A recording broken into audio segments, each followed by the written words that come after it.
Good morning students.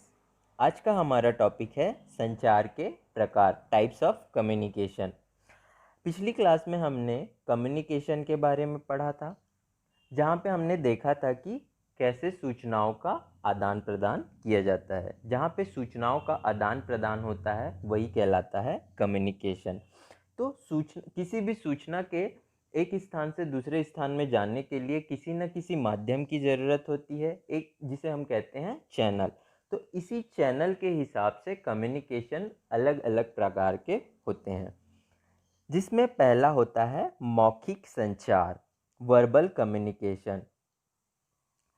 Verbal communication का अर्थ होता है जहाँ पे शब्दों का प्रयोग किया जाता है, शाब्दिक, जहाँ पे शब्दों का प्रयोग किया जाता है। शब्दों का प्रयोग हम बोलकर भी कर सकते हैं, लिखकर भी कर सकते हैं। जैसे कि मैं अभी पढ़ा रहा हूँ, तो पढ़ा रहा हूँ, बोल के पढ़ा रहा हूँ, तो ये भी एक वर्बल कम्युनिकेशन है।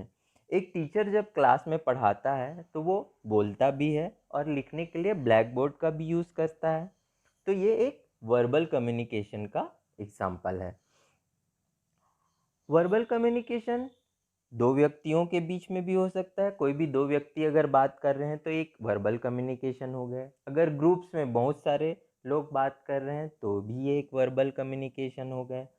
अगर हम पत्र लिखकर किसी को, जैसे कि मान लीजिए आप लोग एप्लीकेशन लिखते हैं, तो ये भी लिख रहे हैं, शब्दों का प्रयोग हो रहा है, तो ये भी एक वर्बल कम्युनिकेशन है।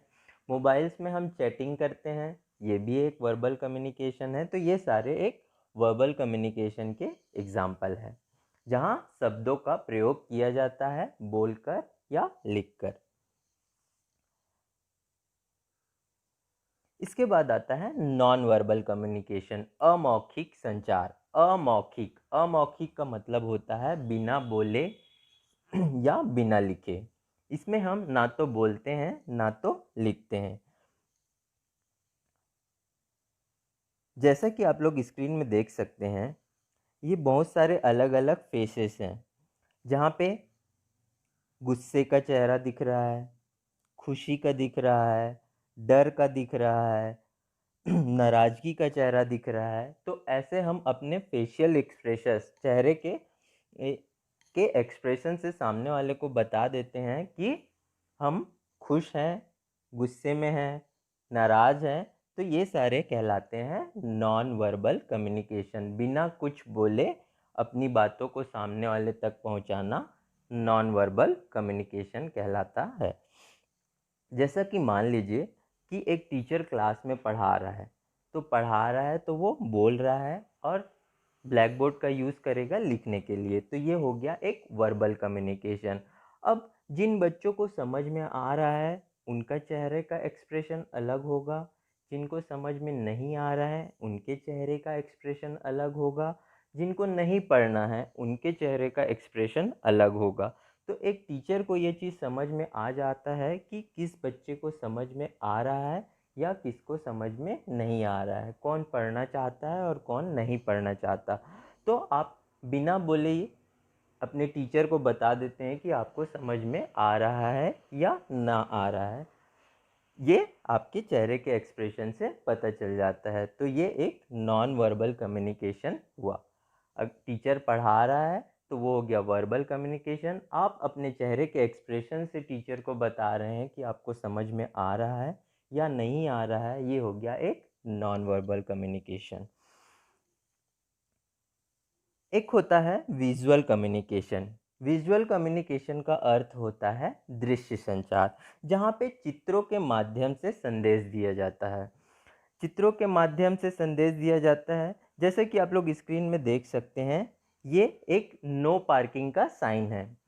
पी, जहाँ पे हमें अपने वाहन खड़े नहीं करने हैं। कई सारे ऐसे जगह रहते हैं जहाँ पे ये साइन बोर्ड लगा दिया जाता है, जिससे हमको पता चल जाता है कि ये नो पार्किंग जोन है, हमें अपनी गाड़ी यहाँ पे खड़े नहीं करना है। तो इस तरह का अगर साइन कहीं पे बना हुआ है तो इसका अर्थ होता है नो पार्किंग जोन, जहाँ पे अपनी गाड़ियाँ नहीं खड़ी करनी है। तो यहाँ पे किसी ने कुछ बोला नहीं बोला, किसी ने कुछ लिखा है नहीं, केवल चित्र के माध्यम से ही हमें पता चल जा रहा है कि कि यहाँ हमें अपनी गाड़ी नहीं खड़ी करनी। तो ये एक दृश्य संचार का एग्जाम्पल है। इसी तरह अगर इस तरह का साइन कहीं बना हुआ है तो ये होता है एक खतरे का निशान। जहाँ कहीं पे भी अगर उच्च वोल्टेज प्रवाहित हो रही है या कुछ हैवी काम चल रहे हैं तो ऐसे जगह पे हमें जाना नहीं होता। इसको हम देख के हम समझ जाते हैं कि इस स्थान पे हमें नहीं जाना है, यहाँ जाना खतरा है। वैसे ही अगर किसी जगह पे हमारा जाना बैन होता है तो इस तरह का एक साइन होता है जिससे हमको पता चलता है कि हमें यहाँ नहीं जाना है। तो इस तरह चित्रों के माध्यम से जो संदेश दिया जाता है वो कहलाता है विजुअल कम्युनिकेशन, जिसमें शब्दों का प्रयोग नहीं किया जाता, ना तो बोलकर ना ही लिखकर, केवल चित्रों के माध्यम से ही संदेश दिया जाता है। अब हम देखेंगे कम्युनिकेशन प्रोसेस, संचार चक्र के बारे में। जैसे कि हमने पहले ही क्लास में देख लिया था कि जिस भी मैसेज को हमें भेजना होता है, हम एक सेंडर होता है जो अपने मैसेज को भेजता है। जैसे ही हम मैसेज भेजते हैं, एनकोडिंग क्या करता है, इस मैसेज को डिजिटल फॉर्म में चेंज करता है और ये जाता है, ये मैसेज चैनल के थ्रू जाता है रिसीवर के डिकोडिंग में, डिकोडिंग करता है, इस डिजिटल मैसेज को वापस से हमारी भाषा में चेंज करता है और ये चले जाता है रिसीवर में। तो इसमें एक इम्पॉर्टेंट चीज़ होता है फीडबैक। जैसे ही मैसेज रिसीवर के पास पहुंचता है, रिसीवर का काम होता है कि वो सेंडर को अपना फीडबैक दे। जैसे कि मैं अभी आप लोगों को पढ़ा रहा हूँ, तो जब तक आप लोग बताएंगे नहीं कि आपको मेरा वीडियो, मेरा लेक्चर आपको समझ में आया या नहीं आया, मुझे कैसे पता चलेगा कि आप लोगों को समझ में आ रहा है या नहीं। तो इसीलिए फीडबैक जब तक आप देंगे नहीं तब तक सामने वाले को पता नहीं चलेगा कि उसको आपका वीडियो समझ में आया है या नहीं आया है। अब फीडबैक सकारात्मक भी हो सकता है और नकारात्मक भी हो सकता है। जैसे कि मान लीजिए आपको समझ में आया तो आप बोलेंगे कि हाँ मुझे समझ में आया, तो ये हो गया एक सकारात्मक प्रतिक्रिया।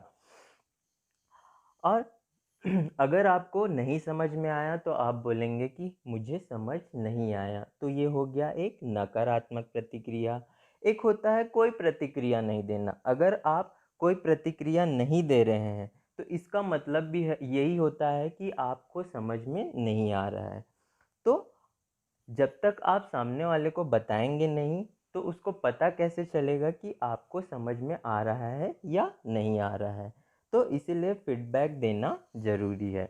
अब फीडबैक देना इसलिए भी ज़रूरी है कि जब तक आप फीडबैक देंगे नहीं तो सामने वाले को पता कैसे चलेगा कि उसको क्या सुधार करना है। मान लीजिए जब तक आप बताएंगे नहीं कि आपको वीडियो समझ में आ रहा है या नहीं आ रहा है, मुझे कैसे पता चलेगा।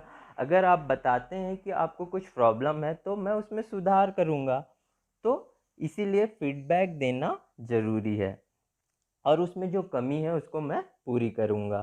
तो इसीलिए आप सभी से अनुरोध है कि सभी अपना फीडबैक ज़रूर दें, चाहे पॉजिटिव हो या निगेटिव हो।